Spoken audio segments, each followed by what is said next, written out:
Welcome, guys, to the Sales Factory. It's your host, Coach Carroll, with another episode. You're here in the factory, and today I got my man, Coach P, in the building. I'm pumped about this one. This one's going to be fun. This guy is a top-performing insurance agent with multiple offices in the DFW area. He's also a business coach for insurance agents. And him and I also share quite a few funny memes on Instagram back and forth with each other. Coach P, welcome to the Sales Factory, my man. Excited to be here, brother. Thanks for having me. Yeah, dude. Give the people, if they don't know who you are, obviously they've probably seen me post about you before, but if no one knows who you are, talk a little bit about how long have you been selling insurance, been in the insurance game, and you actually kind of come from an insurance bloodline as well. So talk about that for a second. Yeah, I've been in the family forever. Been doing this since 2007. So it was my first job out of college. It's the only thing I know. Was in Tennessee, was in Memphis for 3 years, and then moved out to Texas in 2010, opened my own agency. So we're going on year 14 now. We've built it up to 3 agencies. We've got over 50 employees now. We are blowing and going and having a lot of fun and just finding new ways every day to be successful. That led into a coaching business to where now I help my peers all across the country just share tips, best practices on how to be good in this game, how to be good at insurance, how to build your business, and how to continue to set new records every year. Yeah, I love it, man. And not everybody that I have on the Sales Factory is what I call an entrepreneur. I think that word gets watered down a little bit. To me, there's business owners and then there's entrepreneurs. I think you're truly an entrepreneur. You've got multiple hustles. And then I've seen you post about, like, you've got rental property, like vacation rentals as well, right? A lot of people may not know that about you. Yeah, so over the years, I've really bought into the um, business ownership idea that's how you can truly create wealth and freedom in a future. So we've created or purchased other companies. I am an owner of Agency Team Pro that helps agents across the country with their beginning of day task services. We've scaled a few electrical companies. Big into real estate. I've got about 14 short-term rentals in a few areas of the country that we just have fun with, right? So some of that's just kind of passion projects. Love insurance, love real estate, just love business. So always looking for the next thing where we continue to find areas where we can just build a future for ourselves and have some fun doing it. I love it, man. And you're definitely somebody that's super passionate about this. I think that's probably why your coaching business has been so successful.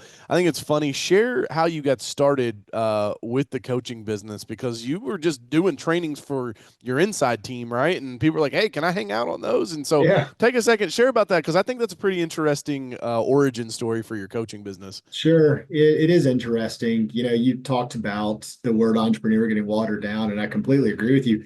And I would say for a long time, I was in that boat. I was an insurance agent for a long time, trying to be a better insurance agent. And I would not call myself a great business owner. And I truly accidentally fell into Coach P. We became good at what we did. And I had a lot of friends and peers reaching out to me for help. And I was helping a lot of them. I'm a yes man. It's something I've had to work on to get better at, because I've just gotten so busy as learning when and where to say no. But at my core, I'm a yes man. And I got to the point where I had multiple offices. I had said yes to all these people, and I was trying to keep fulfilling my duties and be great at everything that I did. And it was getting harder and harder. And COVID came around, and it kind of gave me the light bulb, because we were doing everything virtually at the time. And I just had this light bulb moment. I said, man, I'm helping all these people. I'm spread too thin, but I am helping my team every day. That's why we're successful. I coach my team on a daily basis. We have morning meetings and we practice. And I had that light bulb moment that said, well, man, why don't I just combine all of it, and I can still help these people? And I called him and said, man, what if you join in on my morning meetings? And that way I'm coaching my team. You're a part of it. You can hear it. You can see it. It's live. It's real. And we did that. And I committed to 3 months. And there were 10 of my peers. And I said, all right, let's see how it goes for 3 months. And after the 3 months was up, all of them said, we got to keep going. And I had enjoyed it, and I had gotten a lot out of it too because it forced me to be better. Like when I know it's not just my team, when there's other people, like I was prepping more, I was giving better content, like I was taking it even more seriously. So after the 3 months, we kept it rolling, and then that's when they started asking, "Hey, can we bring a friend?" And then the word started getting out, and then by the time we rolled into spring, there were 50 agents, and it just got out of control. And that's when I said, like, all right, we gotta do something. We gotta build some Gotta get some parameters. structure here. And yeah, and that's all it was. We were trying to find structure, and that's when we actually turned it into Coach P, and we created a program. But that was the origin, is that I was just trying to help my peers, and all I was doing was letting them in on my existing meetings. And Yeah, that's man. really still the basis of what we do today, is that I am coaching the rest of the country along with my team. So you get very real, raw information that is making a difference and creating, our office to be one of the top performers. And now everyone gets the behind the scenes look. Yeah. I tell people all the time, like you got to have a coach, right? And like if you can't afford to pay like a one-on-one consultant or a coach, like for one-on-one training, like get into group coaching or buy a book or a course or something. Like everybody, you need to have coaches. And also I'm like, don't hire a coach that doesn't get coaching or doesn't get better themselves, right? Like that's Yeah. another big piece. And but I just think that's such a cool origin story, man, that you were already coaching your team and you get them, you're starting to get the messages like all of us get, that it's like, hey man, can I pick your brain for a minute? It's like, well, Sure. somebody starts picking your brain for a minute here and there and there and there, it's like you make how much brain to left to pick by the end of the day. And so I think that's just such a cool origin story. It wasn't like you set out to say, all right, I'm gonna make a gazillion dollars coaching these insurance agents. It was just people going, hey, you're a top performer. I'd like to learn from you. And you're like, well, cool. The only free time I got is if you want to come settle over here because I got to coach my team. Because, well, you've done a great job, man, keeping the main thing the main thing. And I think that's super important in business is that I've watched you continue to build your insurance business. It wasn't like you got it to 20 people and a certain number of premium and then like, okay, cool, I'll start doing these other things, which happens to a lot of small business owners that try to be entrepreneurs, right? Their main thing kind of falls by the wayside as they start to go into other stuff. You've continued to build that, and that's why I know you're the real deal, man. Why I wanted to have you here in the sales factory.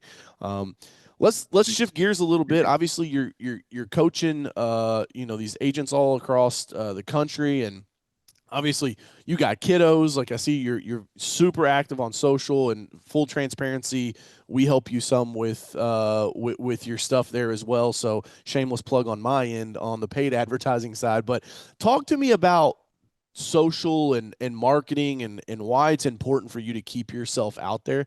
I like the bling bling on the wrist too. If you guys aren't watching, if you guys are on the audio only, you had to go catch that on the YouTube version of it. But talk to me about how marketing and keeping yourself aware is super important, because I wrapped up, I did a webinar this morning, and one of my big things is it all comes down to attention. If people don't know you, they can't spend their money with you. And I think you do such a great job. If anybody had the opportunity or the cop out ability to be like, hey man, I'm too busy to fuck with this shit, right? It would be you. Like you just said, like you got 50 employees in your insurance business, you're coaching hundreds, maybe I don't know how many agents you guys got that you're coaching. You got the electrical company, you got your real estate. Like if anybody had the ability to say like, hey, I'm not messing with this, like it would be you. But you still double down on it, man. You're still active and you still Yeah. put yourself out there.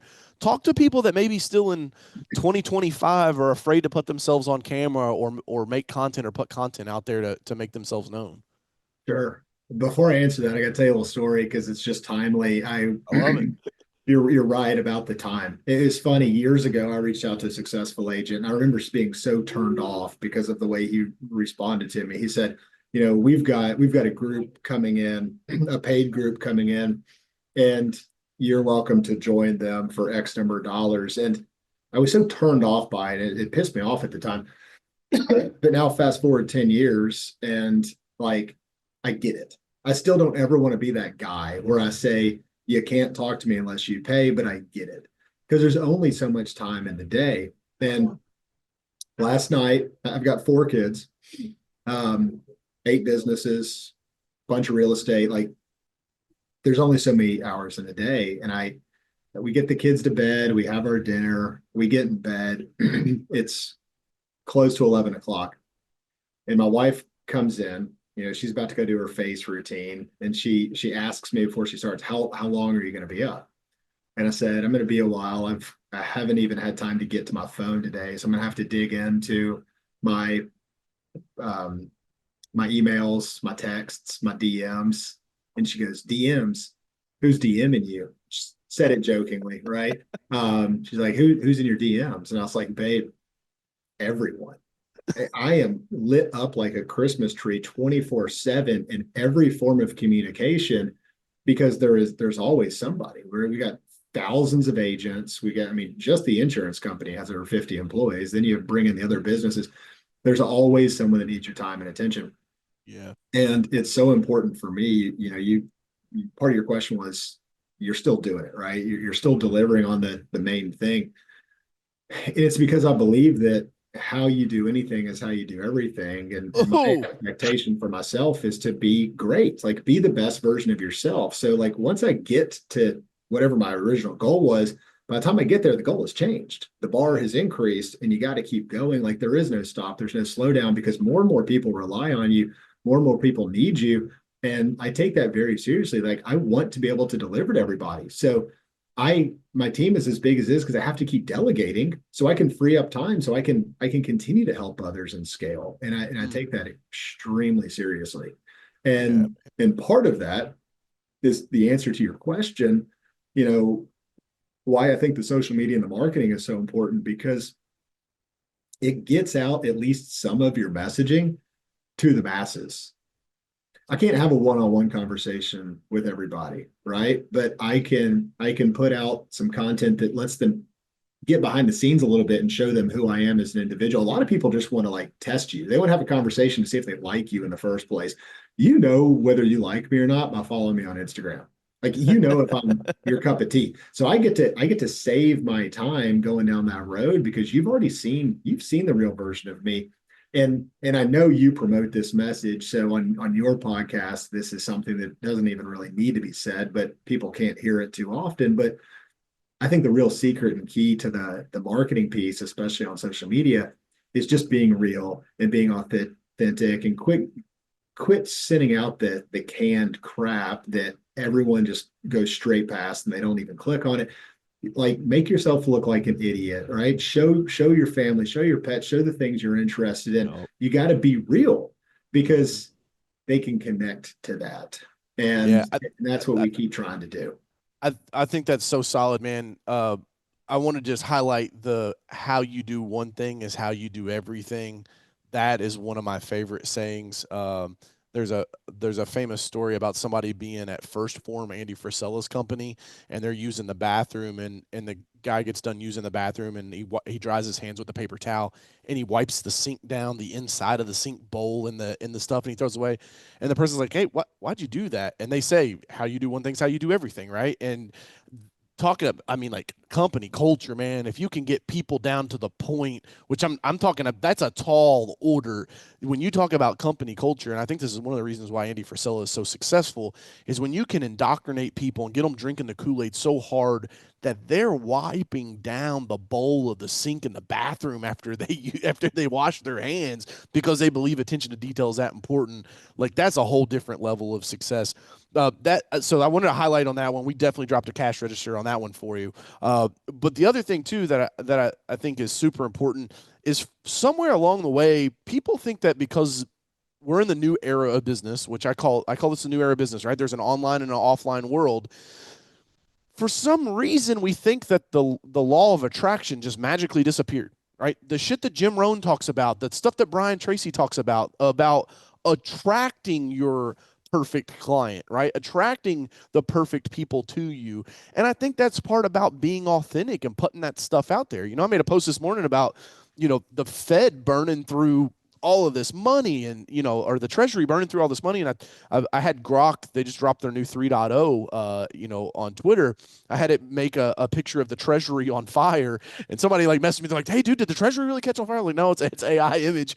But I put all this in there, and one of the lines was The Department of Education spent $50 billion to try to make your kid a vegan tranny, right? And like somebody might go, "Oh my God, DJ, I can't believe you said that." But like me personally, I think that is a mental health problem, right? Not the vegan. Don't come at me, vegans. But the other part of it, right? And so like where somebody would be afraid to put that out there, I think by me staking the claim and not being afraid to stick my flag in the ground and lose the three people that maybe are like, hey, that was too much. I don't want to do business with you, DJ. It makes the 15 people that do business with me and align with my values say, fuck yeah, dude, I'm with you. Like I'm double clicking on this now because we're in this together. We're trying to save the country. And I think that's what you're touching on there, David, is like don't be afraid to be you. Yep. And put yourself out there. I see you, man. You do the cold plunges with your kiddos in the swimming pool, and you show people who you really are, and it's kind of, I think that's also comes from I'd be curious to hear your take on this. I think some of that comes from an abundance mindset of saying I don't need everybody as a customer, right? Like I'm okay Yeah. losing five for the 10 that do come to me, that they're going to be my perfect customer. What's your thoughts on Sure. that? I mean, I couldn't agree with you more. When you're young and experienced, you're not as confident. You're more desperate, right? You wanna cover everybody, but anybody that's been at it for a while, they're successful, they're confident, they realize they're not going after everybody. They have a Yeah. specific target, and the better they are at figuring out who that target is, they can go after it. And and that's where you're right. Even if you want to, you bring up political information that's going No, around right not now. So me. many people don't want to touch it, right? And at the end of the day, if if I don't align, and it doesn't have to be politically, but like if we don't mesh well, the relationship's probably going to fall apart at some point anyway, right? Right. And the people that we do mesh well, the people that we do share values with, they're going to stick with us longer. They're going to fight for us. They're going to share our word with other people because now I'm no longer just your agent or whatever our business relationship is. Now we share a bond. Maybe we're brothers, right?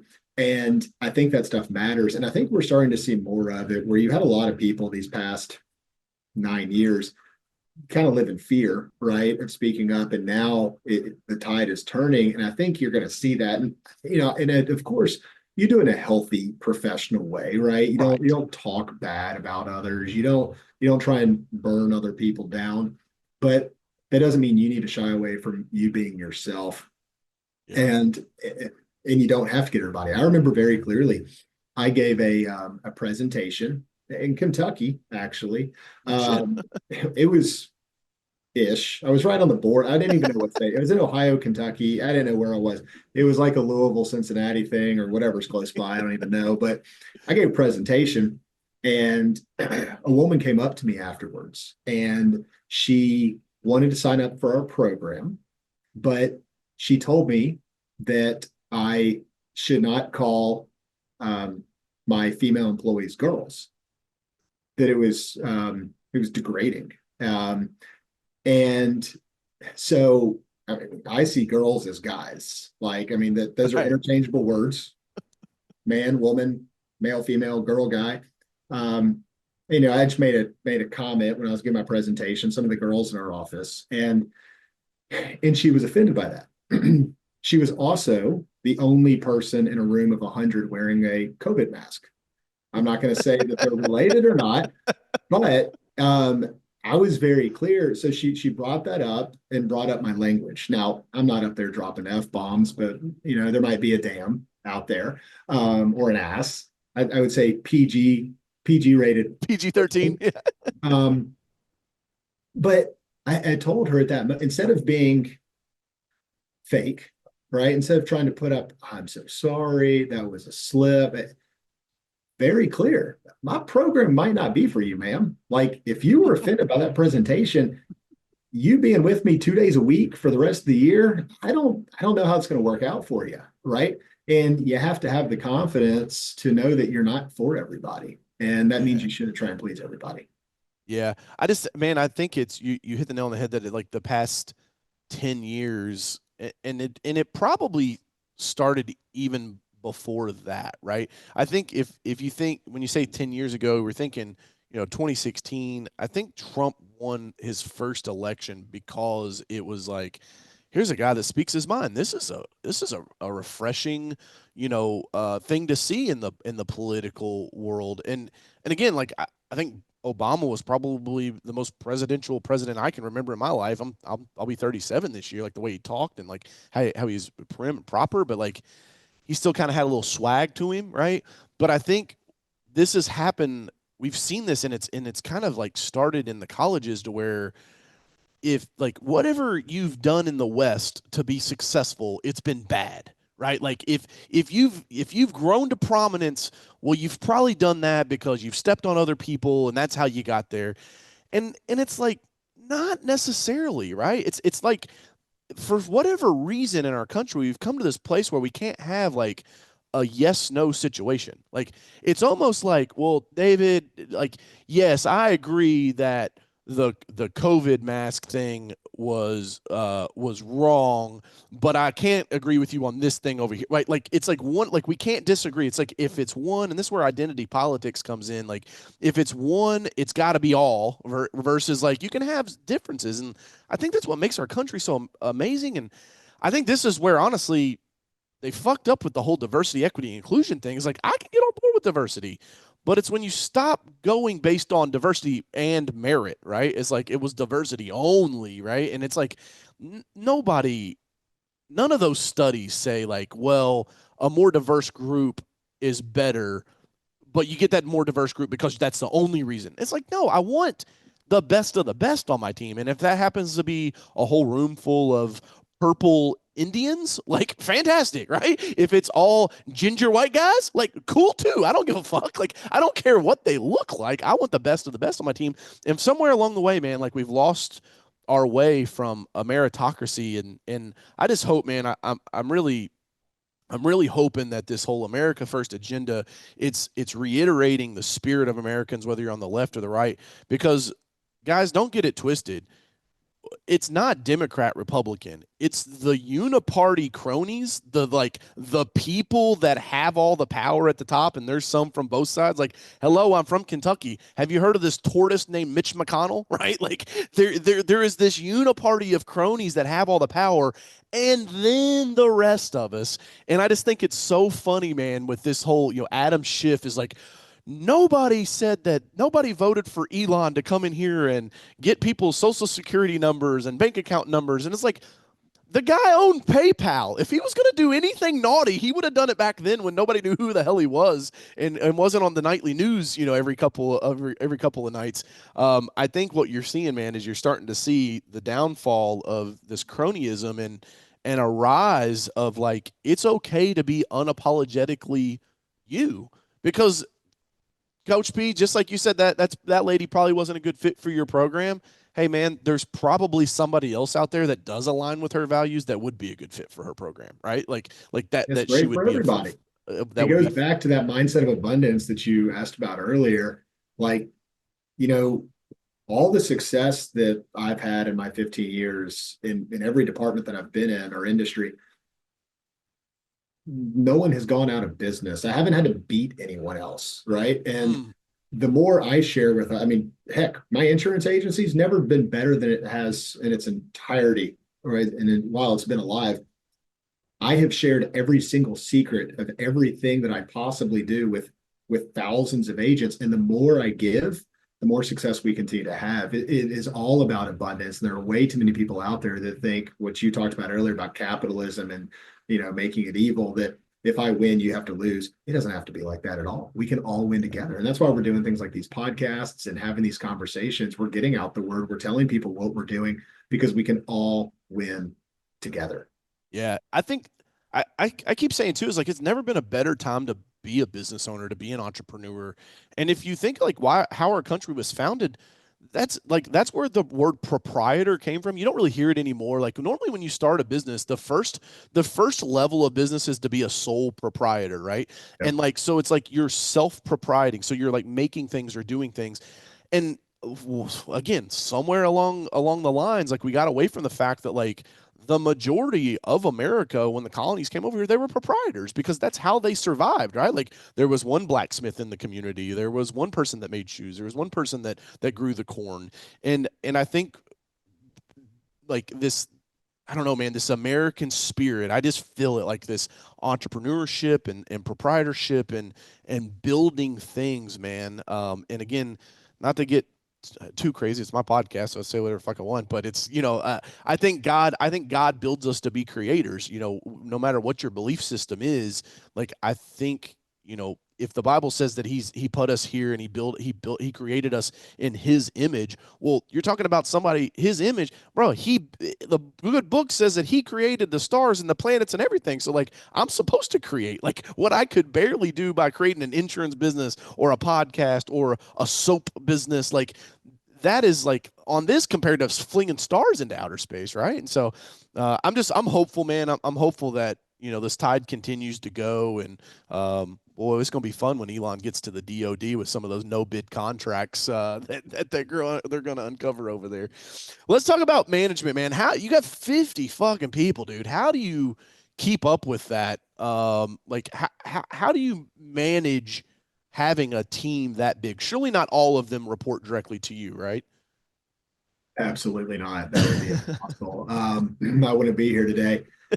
Um, I mean, my time is already so limited as it is, and I feel like we've got a great team. We've got management in place. I got two sales managers, I got one service manager, I've got a fantastic COO, I've got an executive assistant. My COO has an assistant. I mean, like, got a lot of specialization on the team. We've got a lot of delegating, and we've got to work through a manager model to make sure that everyone is having those one-on-ones, they have that voice, and that they're constantly getting trained.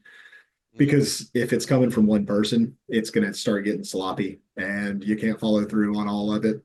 That was the biggest realization for me was I'm the visionary, right? I'm good at coming up with the ideas. I'm good at getting the ideas out to the people, but I was really bad at the follow-up, right?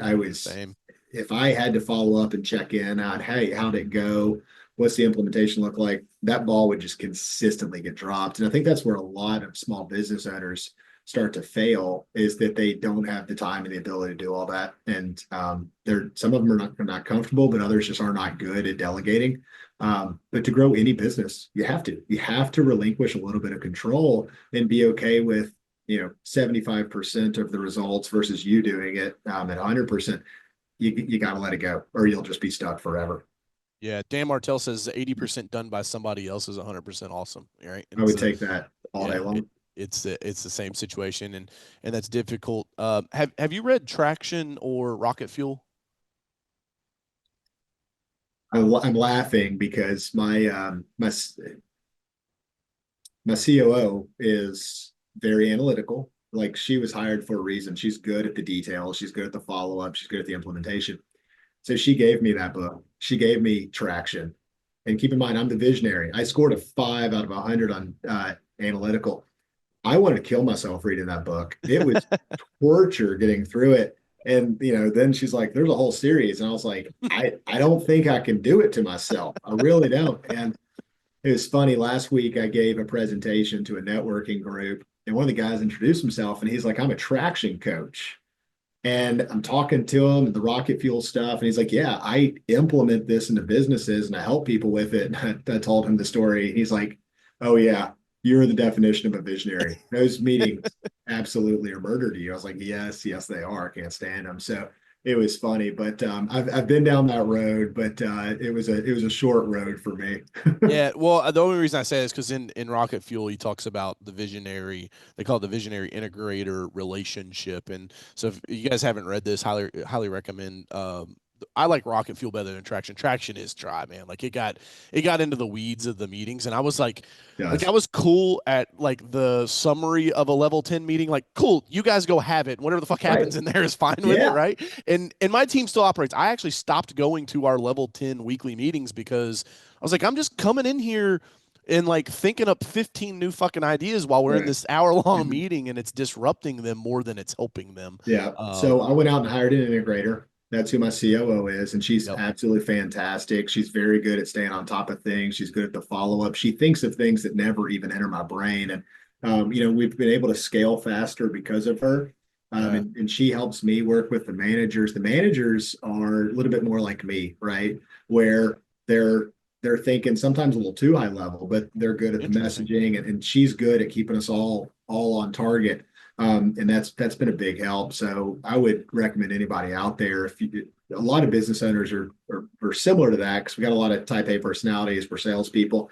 Mhm. Those integrators can be very helpful for a business. And I haven't gotten to Rocket Fuel, so maybe you've inspired me to go check it out. I truly gave up after traction because it's such a beatdown. But if you're telling me that Rocket Fuel it starts to get better, then maybe I'll give it a go. Yeah, I actually read Rocket Fuel before Traction. Okay. So I didn't know about the system because I really like that's when Amanda that's on my team came on board.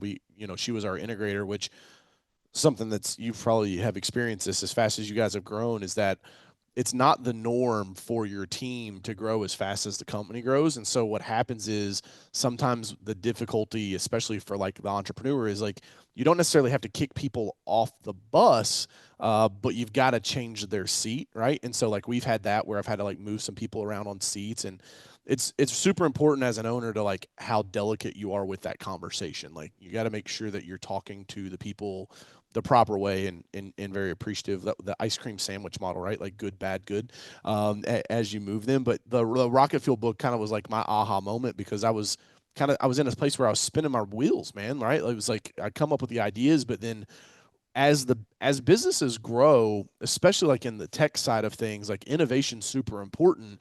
But the challenge is like as you innovate, you also have to have follow through, right? And so like I'm like, cool, let me just get this thing started, and I got to have a team to hand it off to. And I think that's what you're talking about here, like with your managers, with your COO, is like you can have the ideas, but like you have somebody to hand this off to follows up with it and make sure those things get done. Otherwise, Yep. like it would just be a bunch of half baked ideas floating around in the Yep. ecosystem, right?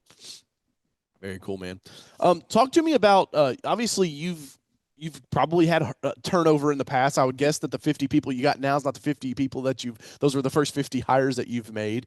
What do you see? I always like to look at things from the other side. It's easy to be like, Coach P, tell us what like the most successful producers would be like or what would they do?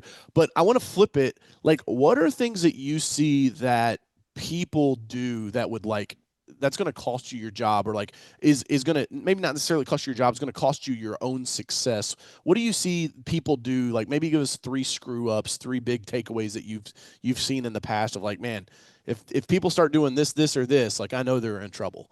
Sure.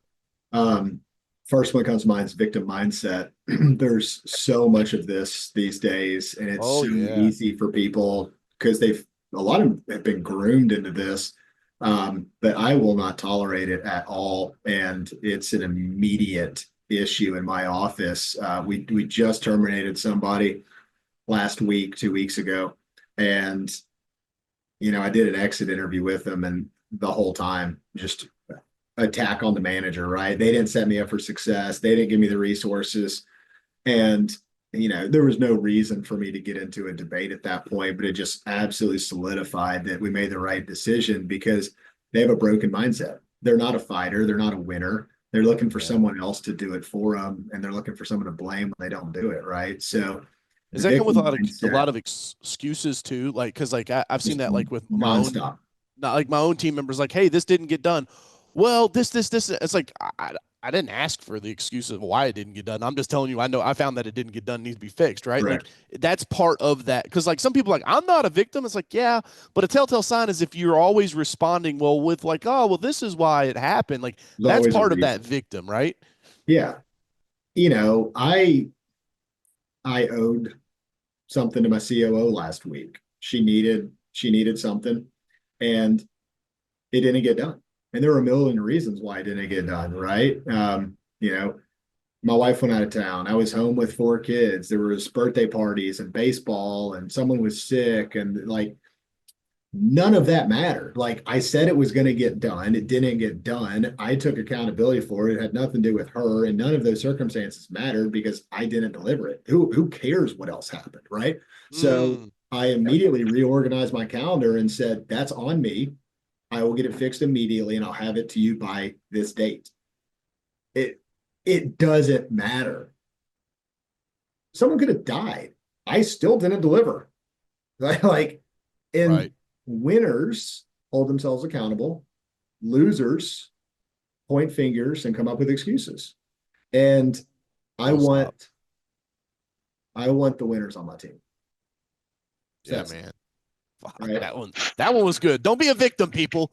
Yeah. I call it broke bitch mentality, man. It's like you can't, I've never met somebody who's like, damn, that's a nice ride, and that's a big ass house, and he's super successful. What do you do? Oh, I'm just a victim. I'm a full time victim. Like, no, it doesn't happen, man. It's just that, like the laws of success don't work that way. That's a good number one. Give us two more, man.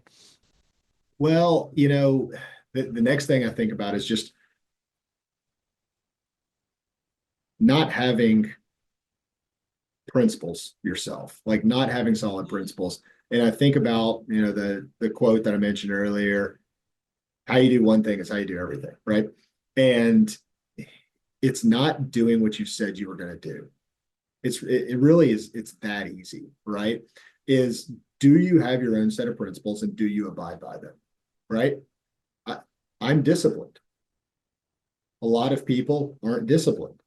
I would argue that they're going to struggle long term with success. They can have intermittent wins, but if they're not disciplined to do what they expect of themselves, they're not going to win long term, right?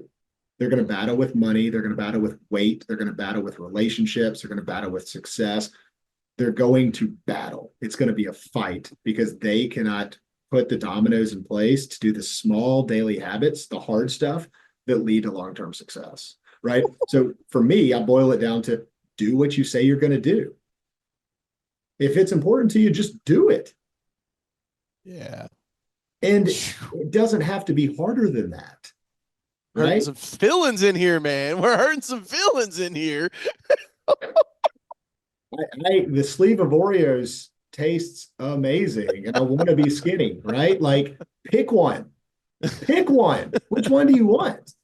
So, and success is the same way, right? I got to make the Yeah. calls. I got to have the uncomfortable conversations. I got to ask for the sale. I got to follow up. Like, I know what leads to success, but the majority of people are not willing to do it. Yeah, So man. you got to find the ones that are. I haven't touched an Oreo since I saw an ad, and I know they just did it for clickbait, but it literally was an Oreo. They took like a blowtorch to it, and it wasn't doing anything. I was Nothing like, changed. I'm not gonna eat another one of those, man. Like, holy shit, that one, that was pretty crazy. What's It's number three, man? having drive. Ooh, There's way too many people that are just sleepwalking through life. yeah, man. They have a job because it pays them, right? I want people that are passionate, like they give a damn, right? And I talk about this when I give my recruiting presentations on how to build your team. But when I'm interviewing somebody during the phone interview process, I always coach my team. I don't care what they did. They don't need sales experience. They don't need insurance experience. They just need to be passionate. You could be a damn landscaper, but if you take so much pride in your work and you won best lawn of the like that matters, right? Because I can take that energy and that passion and I can turn it into insurance. So I just want people that are on fire, right? Yeah, Because you can't coach that. you Like I can't. need something in here. I need drive from you. And if you don't have that, you will eventually flake out Yeah, because you because you'll be can't teach looking for the that. next thing. You can't teach that into somebody, right? You can't be like, "Hey, Bill, you hit all your metrics last month, but I just need you to be more driven," right? It's like you're that's that, are salespeople born or are they taught? Like I think that salespeople can be taught a certain level of skill set, but you're going to have a hard time beating the person that's just a pit bull, right? The person that is tenacious. And I always say that, like, timid salespeople have skinny kids, man, because if you're not tenacious, if you don't have that drive, if you're not hungry, and I don't know if that's a nature versus nurture thing or a environmental thing.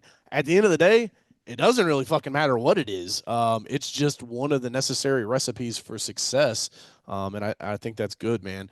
So you that was like just whew, that one right there was a little like gauntlet of Coach P-isms, man, of what it takes to be success. That was I like Those, that, bro. those were a few of the we call on the Coach P calls are twice a week, every Tuesday and Thursday, and my people are used to soapbox moments. But someone will say something that triggers me, and I'm just like, all right, we gotta have a sidebar real quick. I mean, somebody told me on a call last week, I was talking about a resource that I use that I think is worth all the money in the world. It costs $60 a month. And I made a comment. I was like, look, if your agent won't buy this for you, you should do it yourself. It's $60.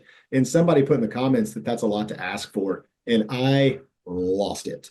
I'm like, and I did it not trying to attack that person, but I told her, I was like, hey, I appreciate you speaking up because if you said it, there's others thinking it, right? That's But this true. is the absolute definition of scarcity mindset, and you can never be successful because of what's holding you back up here. And we like to have these rants because we have to break down these barriers to help people make change. Because if we don't wake them up, who's going to rattle their cage? Yeah, Right. So man. I truly see it as my mission to help people get uncomfortable, to take that next step towards success. And whatever it is in life, that's my job as a coach. Yeah. That's why I think, man, the longer, so I've been an entrepreneur half the years I've been alive, right? Started my first business my senior year of high school. I was 18. I'll be 37 this year. Um, the older I get, I used to think like people were afraid of failure. That's why they don't go like big or go for the fences. I'm starting to think more that people are afraid of success. Like they get in their head about so much about like what it would be like when I get there. And this goes back to that like that discipline, right? And like having discipline amongst yourself. What happens if I get to the top of this mountain and now a certain level of expectations are put on me? Fuck, right? Like that. I think that the longer I'm in business, the more people I deal with, it's easy to be like, yeah, no, I didn't take the leap because I was afraid of failure. Really, you didn't take the leap because you said, well, if I get to that top of the mountain, then like people are going to expect me to be at that level now on. Yeah. And if that's that eating that sleeve of Oreos at 2 in the morning, right? And And a I lot of love them that, don't man. think they're capable of it, which is sad. Like they don't think they're worth it. They don't think they're capable of it. And even when they do start to have success, they have imposter syndrome and they don't think they can sustain it. So it's easier to just kind of stay where you are. And it Yeah. it sucks because you're sleepwalking. Mm. Yeah, I heard the saying one time, um, everyone's alive, but not everybody's living. I And like I that. think I Yeah. think that that drives that point home, man. Are you a reader? Do you read many books, Coach I, P? I read a lot. What's a recent book on the list that you can share with the audience today? Oh man, I've got a Clearly lot. not traction. Yeah, not traction. I got a lot of favorites. I just finished up Unreasonable Hospitality. Mm, That was a fantastic book. Gave me a lot of ideas about our business and what we can do to just go to the next level with service. Um, but you talked about abundance mindset versus scarcity. One of my favorites of all time is Killing Sacred Cows by Garrett Gunderson. That's a huge principle of that book. And this is such a good one because it gets into personal goals and mindset, but also gets into finances and money management. I think that one helps all over the place. So big, big, big lover of Killing Sacred Cows. And I'll give you one more just for our people that love fiction. Um, oh, Atlas Shrugged. oh, I mean, I know we got a lot of business owners that listen to this call. Atlas Shrugged was probably my favorite book of all time, not just because it's a fabulous book, but when you talk about the definition of passion and loving what you do and making a difference in the world, like that, you cannot be a business owner and not walk away from that book like I am ready to take over the freaking world. And yeah, man. I, absolutely. And that's what I've never read a book twice. But Atlas Shrugged is one of those books where I will go back to it multiple times during my lifetime. Yeah, it's a killer audiobook too. I'm I should dyslexic, try so that. I've um, never listened to an audiobook. Another fun fact about me. what? Yep. Really? Yep. Interesting. Yeah, man, I'm dyslexic. Like I have to read like I mean, fucking Cat in the Hat. I had to read the page like 3 times to understand it. It's I'm joking, guys. I'm not that fucking bad, but like my reading comprehension is so bad that I'm an auditory listener, like learner, and so like I throw an audio book on at 1.2. I don't have to take a single note. Get to the end of it. It's like dude, it's like a sponge. I can retain it forever. Atlas Shrugged was a really cool audio book. Back in my power washing days when I was still in the field, I listened to that like 3 weekends in a row of washing Centos trucks, and man, that was a pretty cool book. The just when homie made the bracelet for the lady, or it was a bracelet or a necklace, like out of the steel that came from his factory, like I was like, man, that was cool. And I knew Tori, my wife, was like, I knew she was the keeper because she read the book as well, and she came to me, she was like, that was such a sweet gesture, and the lady like didn't even think anything of it. It was like, that was when I was like, okay, I got a keeper here, that she thought that steel bracelet was something of value. So good books, man. Love that. And lastly, dude, we'll wrap it up here. How can people find you online if they want to connect with you? Sure. My Instagram handle is at Saving with David. That's where you can see the most of me, Saving with David. And if you want to learn more about our coaching and how we help people, that is coachpconsulting.com. Yeah, man. Very cool. Dude, this was a blast. It was a quick 45 minutes. So any final thoughts you want to leave the people with before we wrap up? Yeah, guys. I mean, obviously, I was pretty passionate about the victim mentality and doing what you say you're going to do. Walk away with this and ask yourself the question, like, do I have clear-cut principles? Do I know what they are? Mm, And if so, am I living by those? Right. So set a bar for yourself, create some expectations that you can live up to, and then deliver on them day after day, one step at a time, and just keep working towards being the best version of yourself. love it, man. I love it. Coach P in the sales factory, man. I appreciate you coming and hanging out with us, dude. It's been a good one. This has been fun. We'll definitely have to have you on again. I appreciate it, man. It's always fun being here. Thanks for having me. Yeah, man. Guys, if you haven't yet, hit the subscribe button, like it, comment, share it. We appreciate you guys tuning in to another episode of the Sales Factory. I'm your host, Coach Carroll. Until next time, hustle, it's worth it, baby.